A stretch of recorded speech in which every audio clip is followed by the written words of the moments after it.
So as we've been in the book of Colossians, looking at the point of view that sometimes we find ourselves wondering if we're on the right path because lots of things come our way that cause us to doubt what God is doing, to doubt our faith, to doubt the direction that we're in.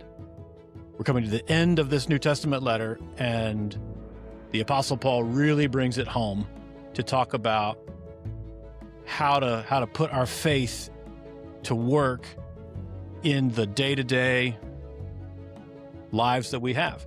And specifically, he speaks to really two groups of people. One that really didn't have what you might call agency, the power to change things, a very vulnerable population. So I think he's speaking to when we come to a place in life where we're very vulnerable and we're kind of out of power. We've played our chips and we're dependent on other people. How do we bring our faith home in those moments?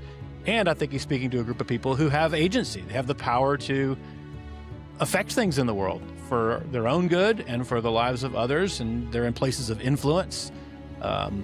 How do we, when we're in those places, apply everything that he's been saying about trusting in what Jesus is doing in the long haul and participating in Jesus' work?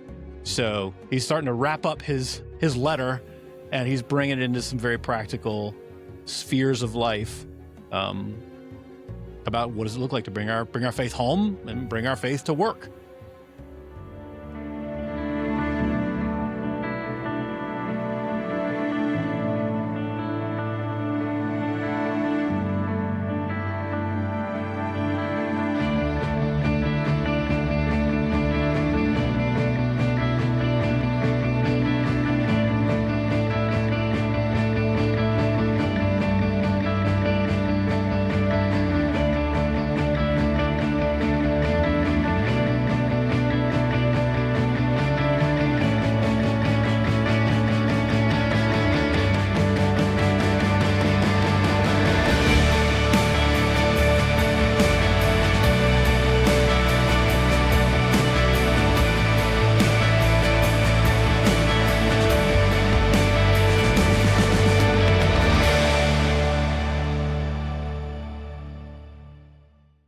Welcome to the For Lake Norman podcast. I'm your host, Tucker Furr. I'm the community pastor here at Lake Norman Baptist, and to my right is Anton Hamberry. He's our lead pastor, and we're a church that exists to bring healing, connection, and purpose to people all around Lake Norman through the love of Jesus.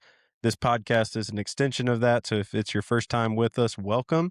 We hope that by listening to our conversations on this podcast, you experience a little bit of healing, connection, and purpose in your own life as we talk deeper about what the sermon was on Sunday and the passage of scripture that was connected to it, and really talk about how the rubber meets the road with those truths in our own lives. So thank you for joining us. If this is your first time, if you've been with us for a while, welcome back. And Anson, you and I actually last night, we got to live out the connection piece of our mission and vision. We got invited to a end of semester party for one of our newer community groups, and it was awesome. Really was. Yeah. They got a pool and everything, so the kids were swimming and fired up the grill, and it was just great. It was. And this is a unique one. It's intergenerational, truly intergenerational. So little kids from swimming in the pool age to there was one little toddler toddling around, up to, folks who were much, much older, and kind of everything in between. And a lot of them are newer to our church as well. So it's really cool to see how quickly different folks who are newer to a community can really find community, and to see those relationships and how they've developed. And that was really cool. I think it was an encouragement if you're listening to this and you haven't found your people. It's really cool to see how quickly that can meaningfully happen when you just put yourself out there and show up and be a part of something. So that was great to see. Yeah, one of the so they had these conversation cards out at the table, and one of the women there picked up one of the cards and said something about Thanksgiving, and she was like, well, and I immediately thought of you because I remember on the podcast you talked about how Thanksgiving was your favorite holiday. And I was like, oh, you remember what we say on the podcast. That's amazing. So thank you, Angela. Yeah. for listening. And thank you for reminding me that Thanksgiving's the best holiday ever. Here It we is. are. That's your holiday, Tucker. How many months out are we? I should create a countdown. Yeah, that's funny. Speaking of celebrations, today I went to our youngest child's 5th grade graduation. Mm-hmm. Now, I got 5 kids. The older 4 are all at least 5 years older than our youngest. Mm-hmm. And somewhere between number 4 and number 5, 5th grade graduations became a thing. So they like played pomp and circumstance and they did a whole ceremony. It was pretty funny. But we're out of the elementary school phase of life now, officially in the Hambury house. And you said they had speeches and everything They too? did. Oh, yeah. Who did the speeches? I guess 3 of the students. I don't know how they got picked, but Mm-hmm. they each gave little speeches and a bunch of awards and just like a little mini graduation. And they walked across the platform and got their, I guess it's a certificate, not a diploma, but yeah, we're celebrating. I'd say I don't know how you feel about graduations, Anton. Me personally, this might be a hot take. I'm not a big fan. I think there's got to be a better way to celebrate that accomplishment Yeah. than making someone sit through 3 hours Yeah. of speeches that nobody cares about, wearing weird robes and weird hats, and then hearing every single name Right. get called out. And there's just got to be a better way. Maybe that's something we could think about, Tucker. We could offer a better way to the world. Maybe that would bring some healing, connection, and purpose. Maybe. Yeah. So this was an alternative graduation option. Healing for those of you who've been to too many graduations. Yeah. Yes. Especially college. Don't even get me started. College graduations are just... It's long. Yeah. So this is a double graduation year for us. I can't remember if I've talked about it on the podcast, but my oldest graduated from college. He graduated from Baylor. So a few weeks ago we were out there. That was a longer one for sure. I think they had four graduations for their graduating class, and just his was a business school and a couple of other schools. I think there were 1,000 names that got read. So we were there for a hot minute. Gosh, yeah. Not quite so many elementary schoolers as there were college grads, so that's good. Yeah. I opted out of walking the stage at both of my Did you? Like undergrad and graduate. I was like, man, no thanks. Just mail me the diploma. I'm good. That's funny. But, granted, I did a big chunk of it online, so it's not like I had strong connections and relationship. Yeah. So, but anyway, new seasons. Summer is officially here now. It is. Yeah. It is. We also, just to celebrate something good, we had our summer kickoff event. Foamapalooza was a couple weeks ago, so had a big foam party and a DJ and Nerf battles and food and a big cookout. It was a lot of fun. It was awesome. One kid even said it was the best day of his life, and I was like, "Wow, nice! Take that, Disney." Foamapalooza. I had no idea what to expect with the foam, but it was like a huge giant bubble bath on the lawn. And they loved it. Yeah. It was awesome. Yeah. Some of these kids were like, above their heads in bubbles. Couldn't even see them. They were lost in there. Yeah. They'd come out looking like the abominable snowman with bubbles hanging off of everything. Yeah. It was pretty great. Greatest day of his life, huh? Yeah. That's what he said. All right. Well, I'm glad we could deliver that. I know. That was pretty amazing. And, that was a big family event for us. And speaking of families, that's what you preached on Sunday. What a transition. Yeah. I find them every now and then. You nailed that good one. Segue. Speaking of families. Yeah. So we've been in this series. We're moving through the New Testament book of Colossians, which, as we've said many times, is a uniquely helpful book because the Apostle Paul is writing to this group of new Christians to encourage them to stay on the path. Like they've begun to follow Jesus. They're learning more about what that means, but they're running into some choppy waters. Right? There's different people around them that don't believe in Jesus, never heard of Jesus, or are hostile to Jesus that are trying to get them off the path. And then any number of life circumstances are coming their way that would cause them to doubt whether or not this is the right path. And so he writes this letter to address a lot of these things. And, as we find in the Bible over and over and over again, it's absolutely relevant to us as well. So the Bible wasn't just written to an audience a few thousand years ago. It was written in a way that was timeless, for all of us. And so we've been working through this letter and thinking about all the different things that come our way that might cause us to wonder whether or not this is the right path. And the first half of Paul's letter, which is typical for Paul, he's writing about kind of the theology of all of this. Who is Jesus and what does it mean that we're given his Holy Spirit to give us spiritual life and eternal life? And so he kind of develops the theology in the beginning of his letters, and then he gets more practical toward the end in the second half of his letters. And so we've seen that over the last couple of weeks, and we're in a section. We actually just kind of moved through this section in the sermons on Sunday, and I want to spend a little bit of time today on a piece that we didn't quite get to touch.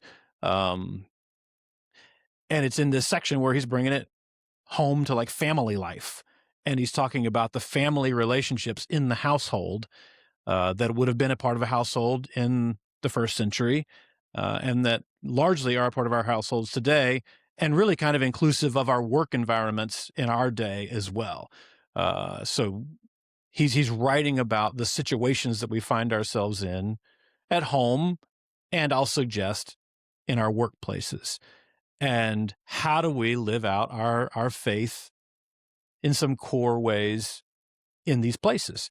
And he really goes to two different situations. He names a few roles that in the context of the day were the more vulnerable roles. Like they didn't have a whole lot of agency. They didn't have a whole lot of power to change things in their life. They were really dependent on others. And he also writes to the ones who did have the power. And so in this section, he names 6 roles. He writes to wives, to children, and to slaves.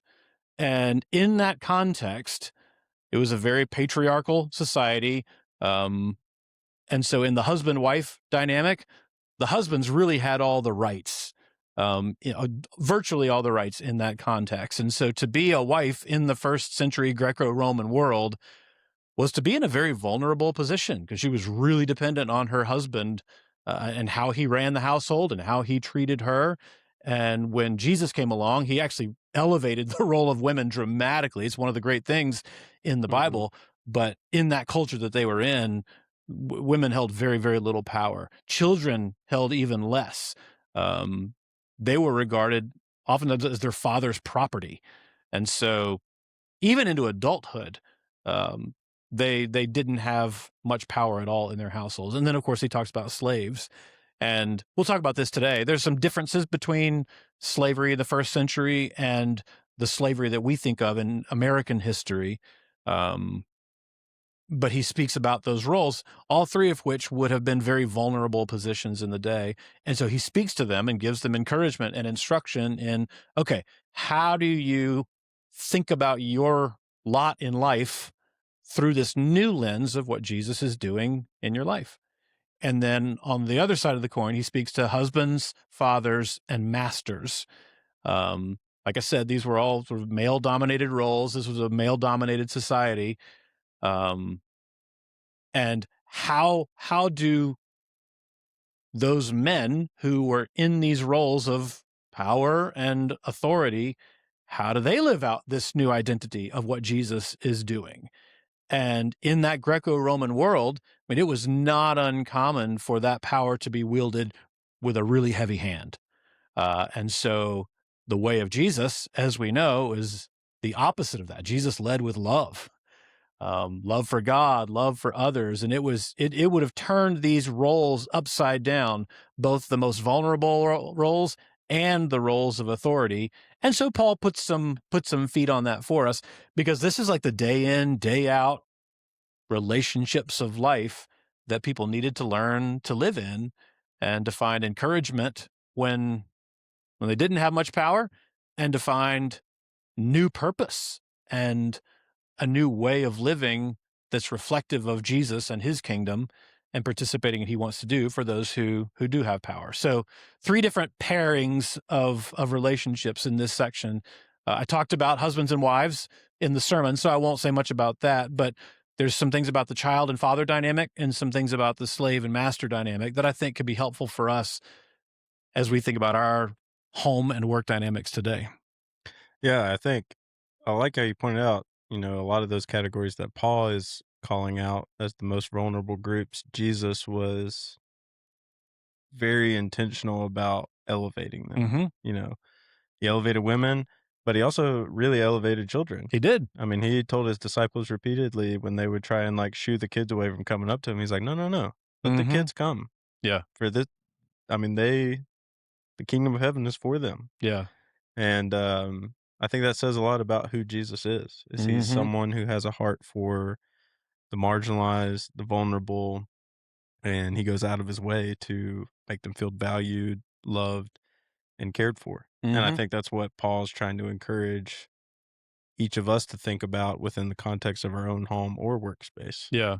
Like, yeah, I think there's a lot of practical outworkings of that if you think about it in Yeah. kind of that framework. Yeah. Yeah. Exactly right. Um, and so I'll jump to the second pair in this. So he starts it, he speaks to wives, he speaks to husbands, and then he speaks to children. And, this is a famous instruction in the New Testament: children, obey your parents in the Lord, for this is right. And in another, I think it's in Ephesians, sort of a parallel instruction, he says, obey your parents in the Lord. This is the first command with a promise. And so it goes all the way back to the 10 Commandments. Mm-hmm. And the promise is it's going to go well with you, Mm-hmm. that you're going to live long in this life and be Mm-hmm. fruitful and blessed if you honor and obey your mother and father. And so he's speaking to children, and that's certainly applicable to children who live in the home. But that command more broadly that he's really pulling from, to honor father and mother, I think that extends into adult children as well, in the way that we regard our parents, even when we've become adults and maybe parents ourselves. And so he speaks to this role. And as I mentioned, children in that day, it's interesting, is it so far from the way that we think of things now, but they were legally regarded as like their father's property.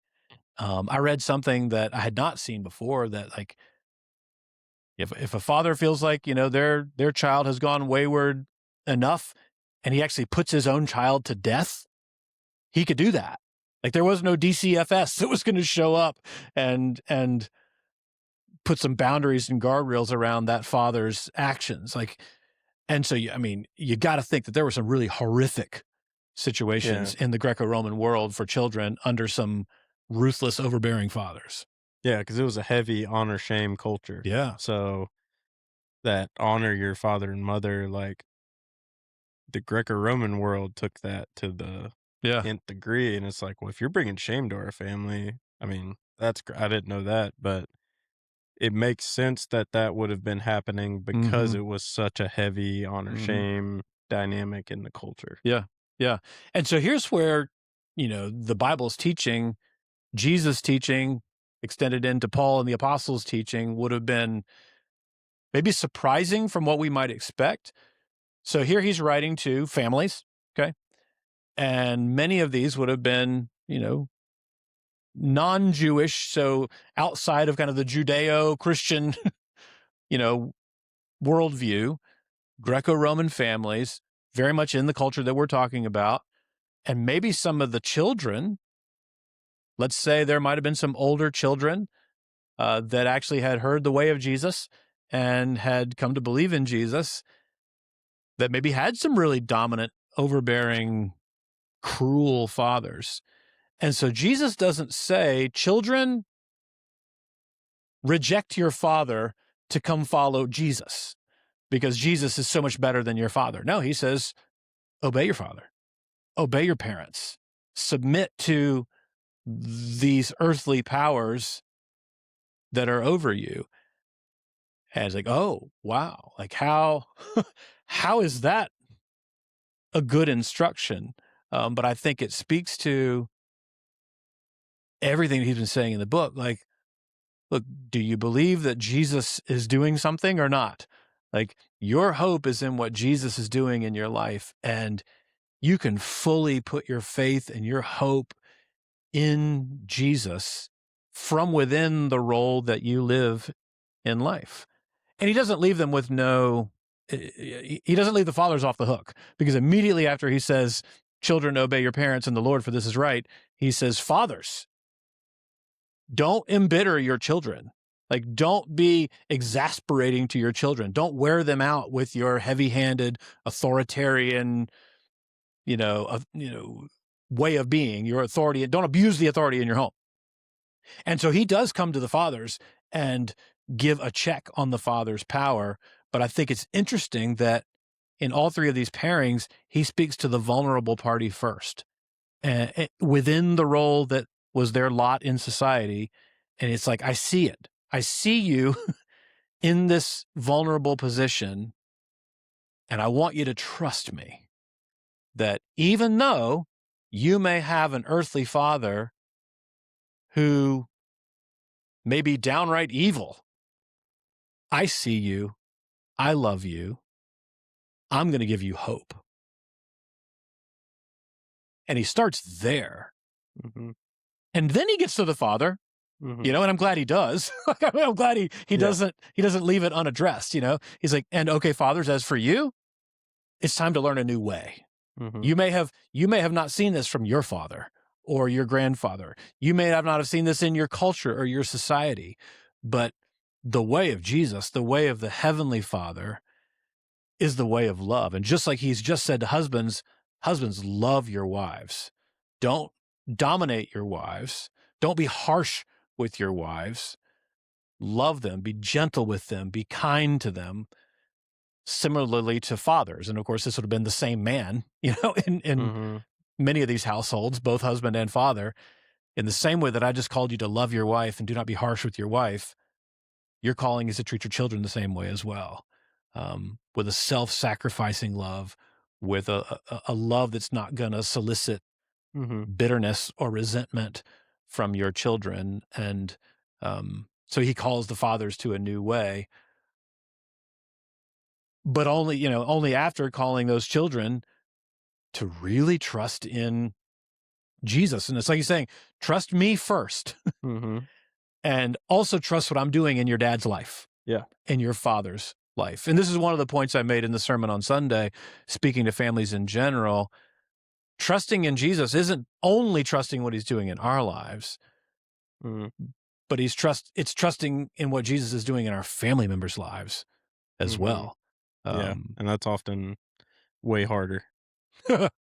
Yes. Is you're well aware of what's going on in your life, but it's harder to see what's going on in other people's lives. So that's a harder place to trust. Even for me, that's hard.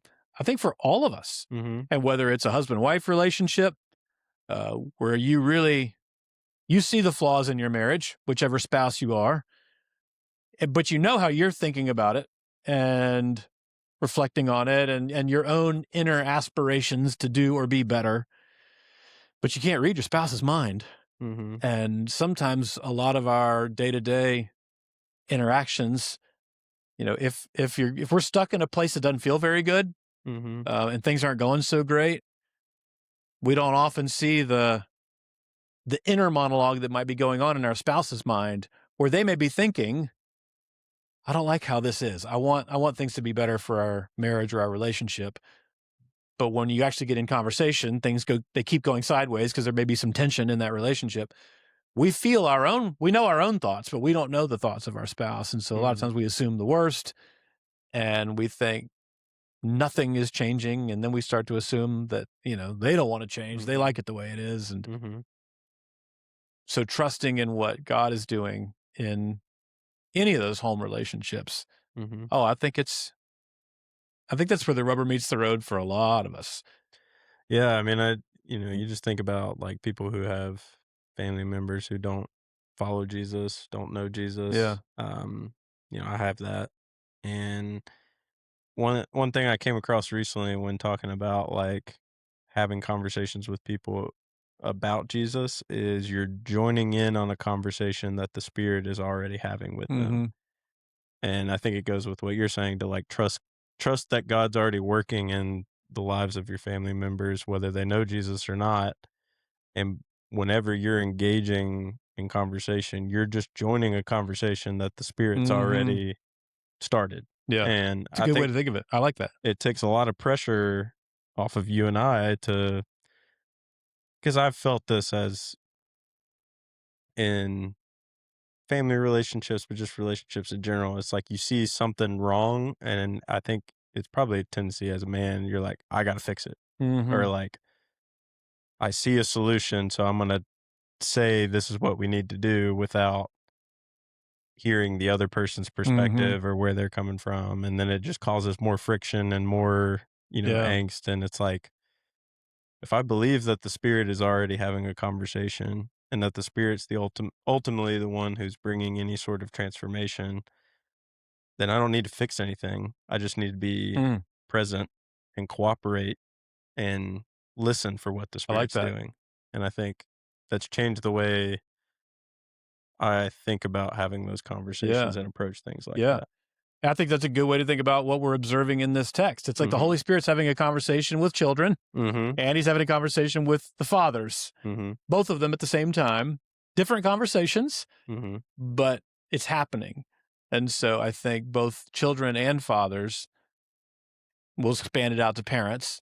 Um, if we trust that that's happening, that can change some things. I think about that in my own family. Like we just recently had a great conversation with our oldest son, just graduated from college, moving off to his first big boy job. And yeah, just the things that he was thinking and weighing in his mind and the priorities that he's trying to line up for this phase of life were really impressive and encouraging. I was like, well, all right then. I didn't know that those thoughts were noodling around in your head. Mhm. And it was super encouraging to me as dad because I hadn't heard him talk like that Mhm. in ever. So, you know, and he's good kid. I mean,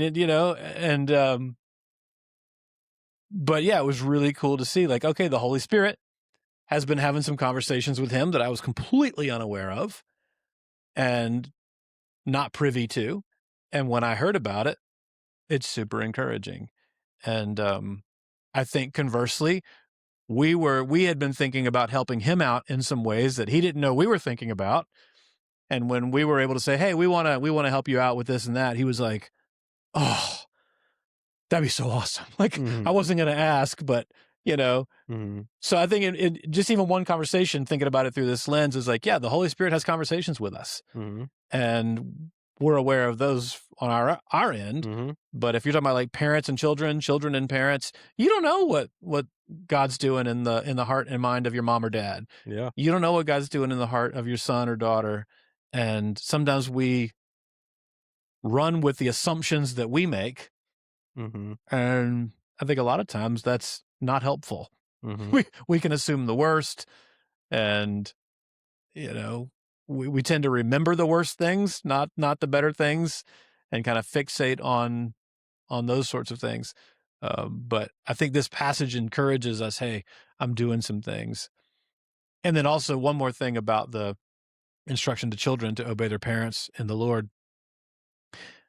So I talked about, okay, yeah, it's common for there to be a really harsh relationship, but let's assume the best. Like, let's assume a reasonably healthy child and parent relationship. I just think for children, whether they're children who are young in the home or grown children, when you're interacting with mom or dad, you're interacting with somebody who, by definition, has lived more life than you have, who probably loves you in a way that nobody else really does. And so I think practically, one reason we should be obeying and honoring our parents is because they know some things that we don't know. And we don't always remember that. Mhm. And then beyond that, I think there's a call to obey and honor our parents because not only do they know things that we don't know, God knows things that we don't know. And there's something about our call to obey and honor our parents that opens the door for God to do some things and fulfill his promise that things are going to go well for us.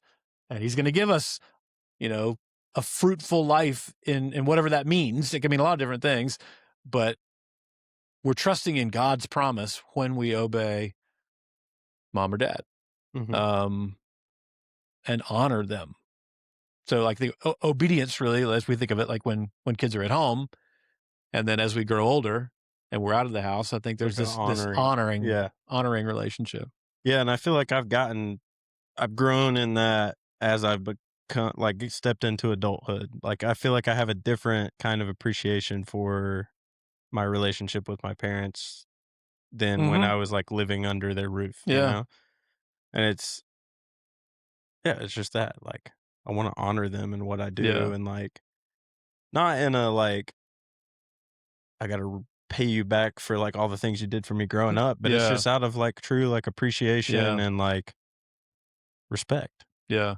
So yeah, I think that's because of the work that Mm-hmm. Jesus has done in my life. Like I don't think I would have came to that Mm-hmm. on Mm-hmm. my own. Yeah. Um Yeah. so yeah, that's a good point to bring up. Yeah. So children and fathers is one of the pairings. And then the next one he gets to is slaves and masters. And Yeah. interestingly, in this section, they're very brief words to wives, husbands, children, basically one sentence. And then it moves on one short verse and then moves on to the next thing. When he gets to slaves, it's like 5 verses. It's a paragraph versus one line, which is very interesting. And so like I'll just read the section that he writes to slaves. This is Colossians 3:22 through 25, so 4 verses. He says, "Slaves, obey your earthly masters in everything, and do it not only when their eye is on you and to curry their favor, but with sincerity of heart and reverence for the Lord. Whatever you do, work at it with all your heart, as working for the Lord, not for human masters, since you know that you will receive an inheritance from the Lord as a reward. It is the Lord Christ you are serving. Anyone who does wrong will be repaid for their wrongs, and there is no favoritism." So over and over and over again here, he's trying to redirect the slave in this context to recognizing, okay, you've got a master, and whatever kind of master you're working under, ultimately, you're working for the Lord. And so see all of it as submitting not just to an earthly master, but ultimately to God. And again, trusting in what God's going to do in that relationship. So I think it'd be helpful for us as we think about this section to okay, what was slavery like that Paul is talking about? Because Yeah. for us in the United States, we think of kind of the North Atlantic slave trade and the history of the United States, and it was just an abhorrent evil Mhm. that saw human beings as something less than Mhm. human. Um, and I think there was some of that historians would point to in the early first century, but not all of it, and predominantly not all of it in the context that Paul is writing to. So a couple of distinctions from slavery as we think about it. So the slave trade in America, like from 1619 to 1865, that season in America's history of slavery.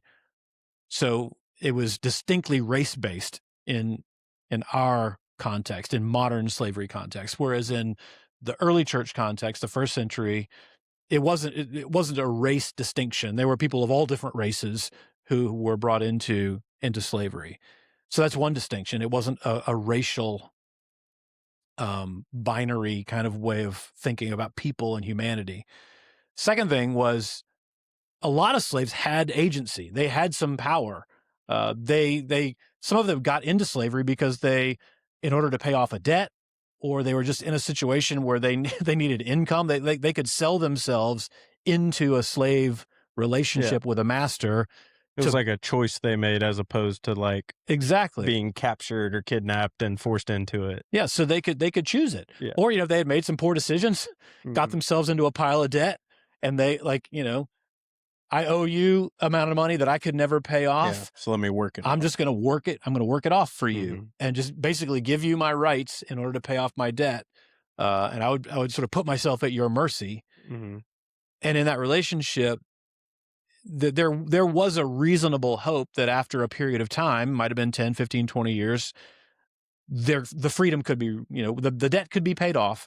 And in the case of of a master with goodwill, that slavery could be fulfilled. And it's almost like an indebtedness.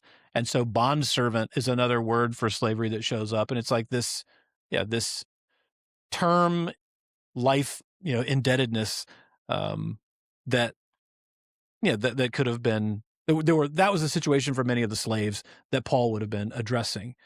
And they also weren't always seen as kind of a lesser humanity. They weren't inherently seen as something not equal with others in society, especially in the church, in the early church, because they were included as part of the church family. Whereas, I think when we think about it, we're like, oh, well, if churches met in homes at that time, the slave is probably the one serving the food and going in and out of the kitchen and cleaning the house. But no, they were invited to be part of everything that was happening, which that's pretty significant. Yeah. So there's a lot of key differences between what we typically think of and what it actually. And I think that's helpful as we're looking at the New Testament, because one of the things that's kind of surprising in the New Testament, because the slave relationship is mentioned several times, but never in the New Testament is it sort of condemned. It's not condemning slavery wholesale in the way that we would want to condemn the form of modern slavery that's a part of our history.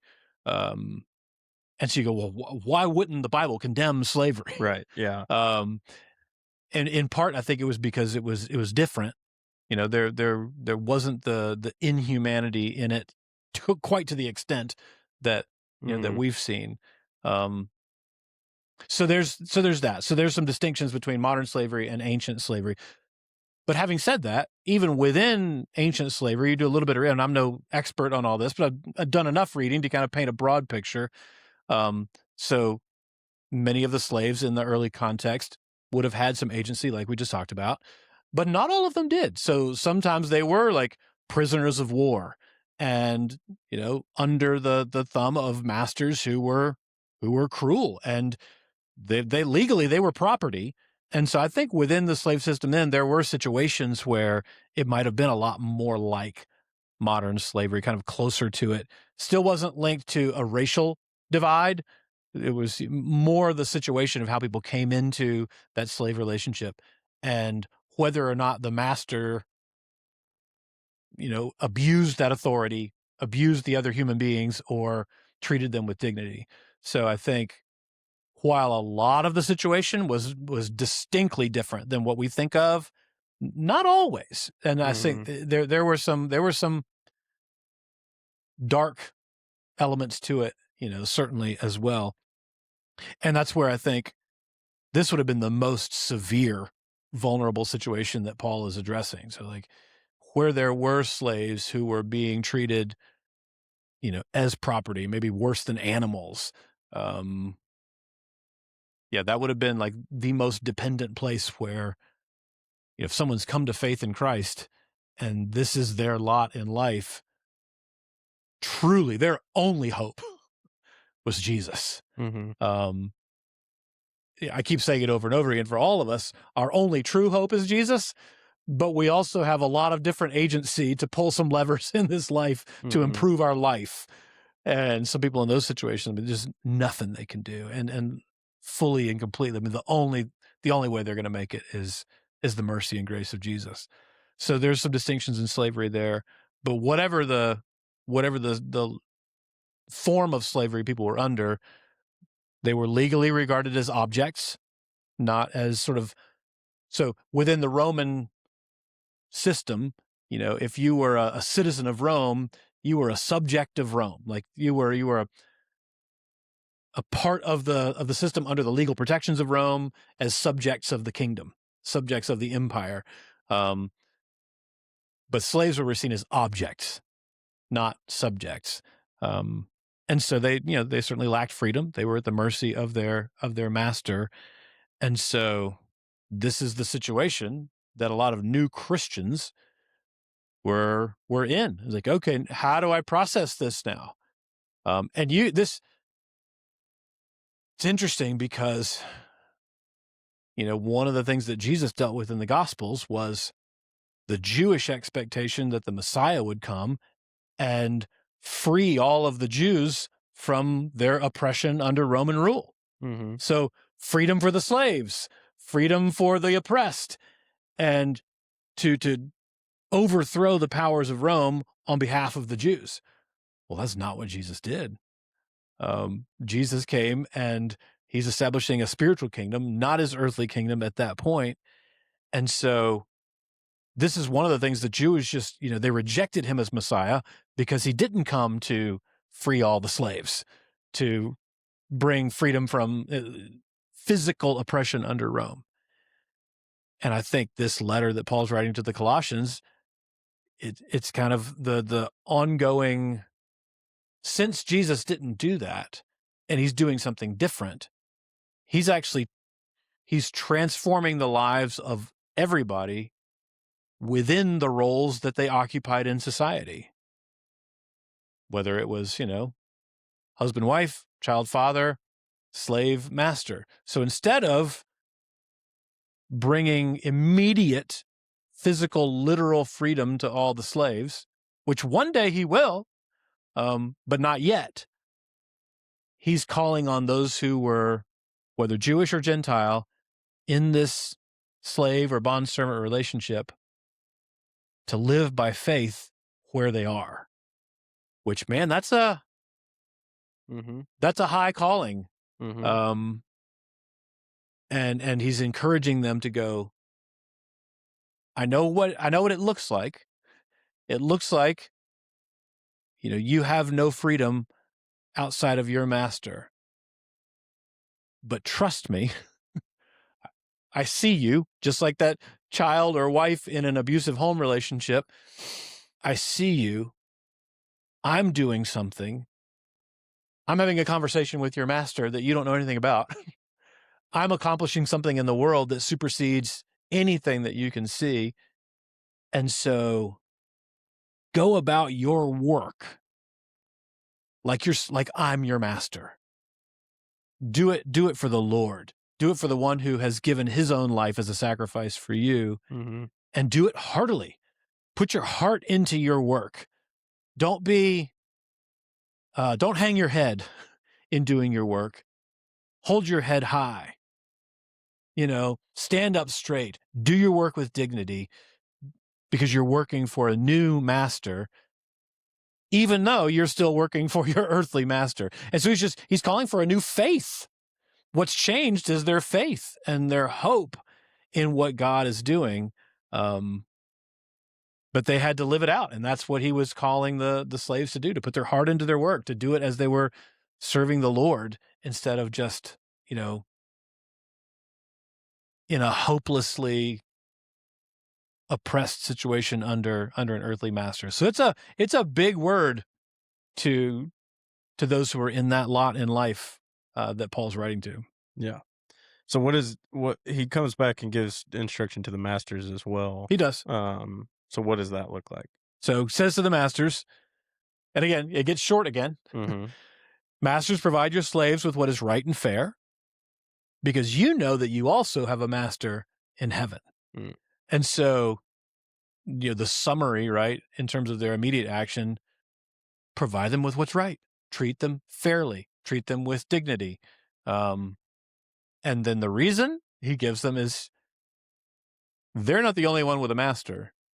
You also have a master, which I think is that's a great one-liner, that he's writing to Very masters. Humbling. Yeah. Don't think that you're the ultimate master. You've also got a master. And so just like he's calling on the slaves to rethink their role through the lens of faith and hope in Jesus, he's calling masters to rethink their role through the lens of faith and hope in Jesus, and to be a part of what Jesus is doing for the world and for the people that are under the master's care and the master's influence and authority. So yeah, once again, he's speaking both to the vulnerable and to the powerful, and he's calling them both to kind of rethink their positions and their roles and how they interact with them. Yeah, and as I feel like that's in all these categories what Paul's and Jesus in a lot of what they say is trying to point out is that at the end of the day, Jesus is Lord. He is. We talked about this earlier in Colossians, wherein Paul's talking about the spiritual powers. You were once under the rule of these other masters, these spiritual forces. Yeah. And because of the work of Christ, you're now set free to serve a different master, which is Mm-hmm. Jesus. And, you go to the Gospels and Jesus, people approach him or like, your mother and brother want to talk to you. And he's like, Yeah. well, who are my mother and brother and sisters? And he's Yeah. like, the ones who do the will of the Lord. And Yeah. he's pointing to these people that Yeah. are now his followers. He says, these are my Yeah. family now. Yeah. And we read that and we're like, what? Like, Yeah. why does Jesus hate family? What is it, like the Right. nuclear family? Right. But the point he's trying to make is when you take that step of putting your trust in Jesus, you are serving a different master, which then redefines and reshapes all the other relationships in your life, whether it's child parent, husband wife, employee boss, Yeah. whatever it may Yeah. be, because you're confessing that Jesus is Lord and you've put your trust in him. That is the relationship that defines and reshapes all other Mm-hmm. relationships, and whatever position you're in those relationships. So I think it's it's important to recognize that in all of this, because it helps make sense of what Paul's saying to each group. Mm-hmm. It's like that's the reminder for each party. And obviously relationships are broken all the time, and there's things that happen in the context of marriages and parent relationships that are hurtful and do a lot of damage. But when those things happen, it's because we lose sight of the fact that we are serving a Mm-hmm. Jesus as our Lord and Master, and we do things in our own Mm-hmm. power and defining good and evil in our own eyes. And so I love that Paul is tying everything back to that. Yeah. And it sounds like you're not given freedom, but serving Christ as master is ultimately what gives us life. Mm-hmm. So, and he's set us free from being enslaved to these other spiritual forces so Yeah. that we are free to Yeah. submit to his lordship, which is ultimately what gives us life. Yeah. Yeah. And so, It's not freedom from these earthly relationships. yeah, It's freedom within these earthly relationships yeah, because of what he's done because of and what he's done. the new Yeah. relationship we have with him. Yeah. Yeah. Yeah. And I like what you said. He redefines and he reshapes all these relationships. Mm-hmm. He doesn't change those relationships always. Mm-hmm. Sometimes he does, Mm-hmm. but I think more often than not, we're called to continue and to persevere in the relationships of our lives. Some of those we don't get to choose, right? You don't choose who your parents are. You don't choose who your siblings are. You can't change those out when it becomes uncomfortable, Mm-hmm. or unhappy or whatever it might be. Now, there are always extreme circumstances. Okay. Yeah. Abuse, Yeah. things like that. Okay. There's some changes that need to be made. But for, the majority of life, when we're just talking about the disappointments, the hurts, the limitations, the frustrations, all the things that happen in human relationships. Mm-hmm. What Jesus does is he redefines and he reshapes those from the inside and calls us to be different within those relationships. And he's also calling the other parties to the same thing. I think kind of to bring forward the slave master relationship, I do think there's the best corollary to modern day for most of us is employee employer, Mm-hmm. right? So in an employment relationship, yeah, it's the employer that has the leverage, that has the authority, the one that's, Mm-hmm. you know, given the paycheck has the power.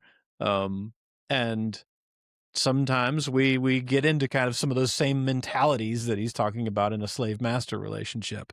And so I think we're reading this through the lens of how we do our work and for whom we do our work, whatever our work is, Mm-hmm. whether we're in an office or on a job site or in a home or wherever we are, on a battleship. I mean, you can just name all sorts of different work contexts.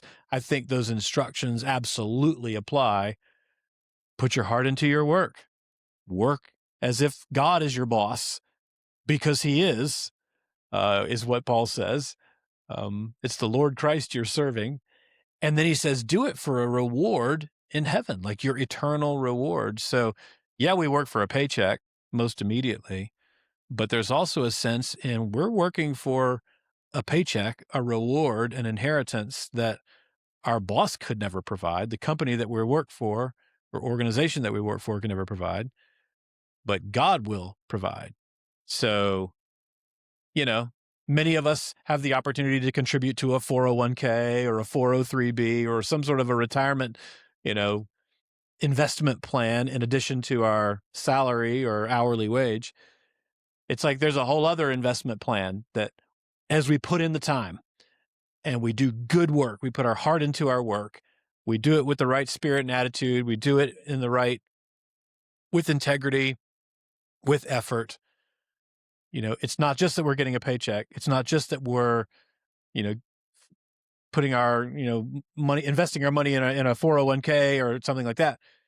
There's a third compensation that's coming in terms of eternal reward, Paul says, when we do our work as we're working for the Lord. So I think that applies to all of us, that and how much more practical can he get than like when you get up in the morning and you're doing your work for the day and the family members that you're interacting with before and after work, like the day in, day out relationships, spouse, parents, employer, family members, children, these are the relationships day in and day out that get redefined and reshaped when we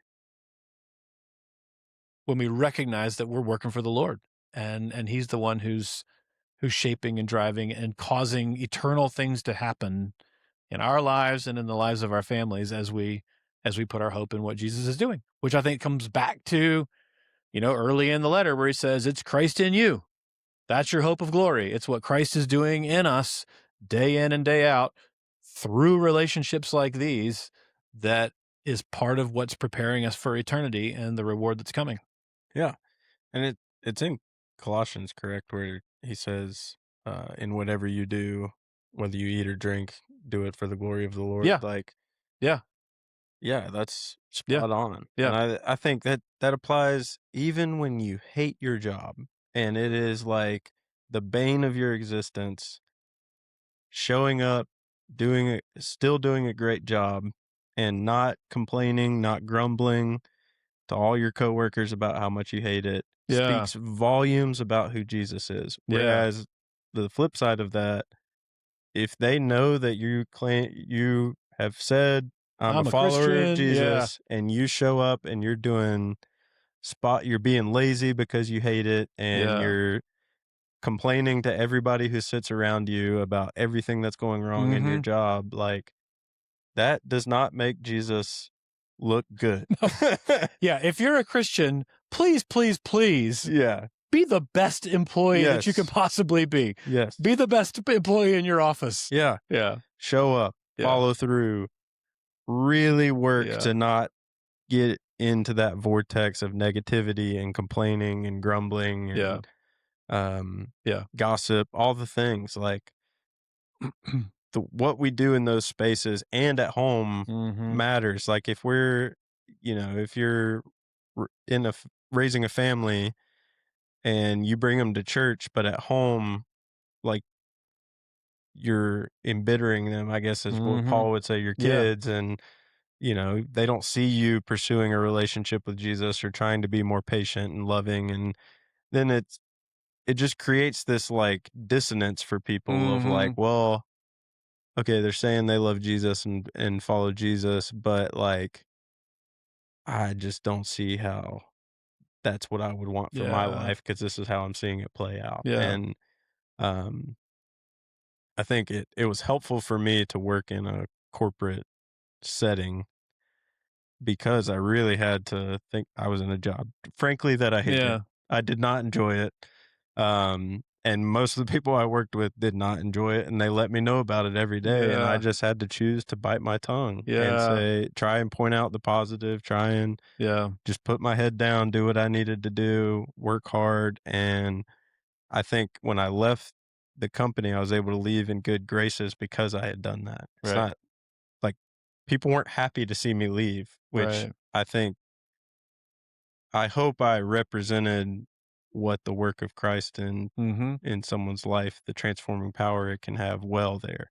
And I think that was a good experience for me because it just applies in so many other Yeah. areas. And it's hard to do that. You have to fully trust that Jesus is doing something. It's like, I hate this and I don't want to go to work, Yeah. but I just got to trust that Jesus is doing something Yeah. and just keep on doing the Yeah. next right thing. So much of life comes down to that very thing. Yeah. I just got to trust that Jesus is doing something. Mhm. Even if I can't see it, it's been a long time and I'm growing impatient. Mhm. So we need encouragement. That's why, you know, community is so important, to get around Mhm. people who can remind us, oh yeah, that's right. That's why showing up at church is important. We need to hear it in so many different ways. Oh yeah, that's right. Jesus is still doing something. I kind of forgot about that. I got distracted. I got, Mhm. kind of sucked down this vortex of negative thinking, and okay, that's right. I can still trust what Jesus is doing, even Mhm. if it's been difficult. Yeah. Yeah, and I think, like Paul said in the passage, he often rewards that when we commit Mm-hmm. to that, when we commit to trusting him Yeah. and continuously showing up and putting in the work. Um, I think he rewards that down the road. Mm-hmm. It may take time, but Yeah. I think it comes. Yeah, I agree. And I think all these relationships feed on each other. I'm thinking about, okay, in a workplace, when we do get in that kind of negative headspace, um, we're going to come home and we're going to be more harsh with our family members, Mhm. and we're going to Yep. embitter our Yep. family members because they're going to see the worst version of us. Mhm. And then that's just going to feed on how we feel. And we're going to go back to work even more bitter than we were the day Yeah. before. And Yeah. it's just, whereas if we can break that cycle and go, you know what, I'm going to approach things differently. I'm going to work and do what God's called me to do. Like I'm working for him. Mhm. And I know he's already sacrificed his life for me. So Mhm. I know he loves me, and I know the reward that he's promised, and I know he's doing something. So I'm going to choose to allow that to drive my attitude and thoughts and work. And not only in my workplace, but when I show up at home, same Mhm. thing. And I think we're going to show up and be a better husband, father, wife, mother, Mhm. child, spouse, sibling, Mhm. friend. Um, I think that there are cycles, and there can be a negative cycle or there can be a positive cycle, because as we live our daily lives in these rhythms, yeah, they're not isolated. They all Mhm. feed off each other for sure.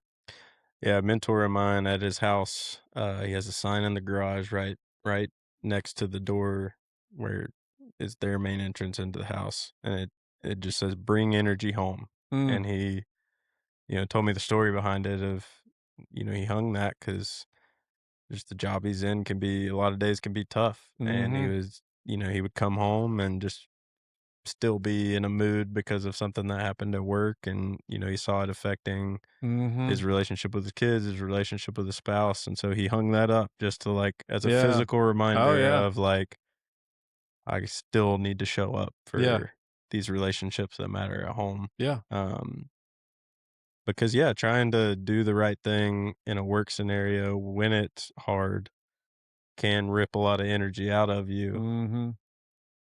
but those relationships at home matter just as much, Yeah. and so, yeah, I've always thought that was cool. Yeah.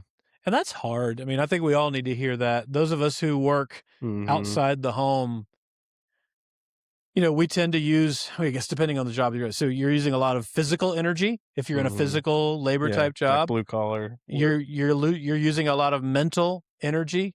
If you're in, a decision making or leadership type of role, a lot of times, like I tend to use a lot of words at work and come home and like I'd just as soon not talk. Mhm. I've used my words for the day. Mhm. There are statistics, you know statistics better than I do, but like broad brush between men and women, how many words that we tend to, use Mhm. in a day. And I would say that, most of my work days, I've come home and I've probably used up and then some my natural desire for using, for speech. And so I've got to intentionally make a choice to engage and be in conversation and be actively present in conversation and not try to get out of conversation just because I'm tired of using my words for the day. Right. So, and some of that too is like saving some of those words and going, all right, I need energy, not just for work, but for home, and investing it. Yeah, so bring energy home. I think that's a good reminder for those home relationships. Yeah. And it's hard to do, but that's where trusting in Jesus and the Spirit comes in. Yeah. Because as Christians, we have the hope that there's this power outside of us, this Yeah. helper that Jesus said, when I leave, you're going to have a helper that's going to be better than if I was here with you, that can animate that energy in you even when you don't have it. And Yeah. I remember Matt Chandler, I forget where I heard it, but he was talking about how he used to, when he would pull into his driveway, he would say a quick prayer every time before he went inside, just asking the Spirit to help him Yeah. be what he needed to Help be. me do what I can't do. Yeah. Yeah. Yeah. So that's the good news is Yeah. we're not alone. not alone, and we have help. That's So good. I think that's a good place to stop. I think so too. All right. Well, I appreciate you as always bringing the content, and it was a great conversation. Yeah. And we hope that you enjoyed it, and I hope this helps you think and process how, Mm-hmm.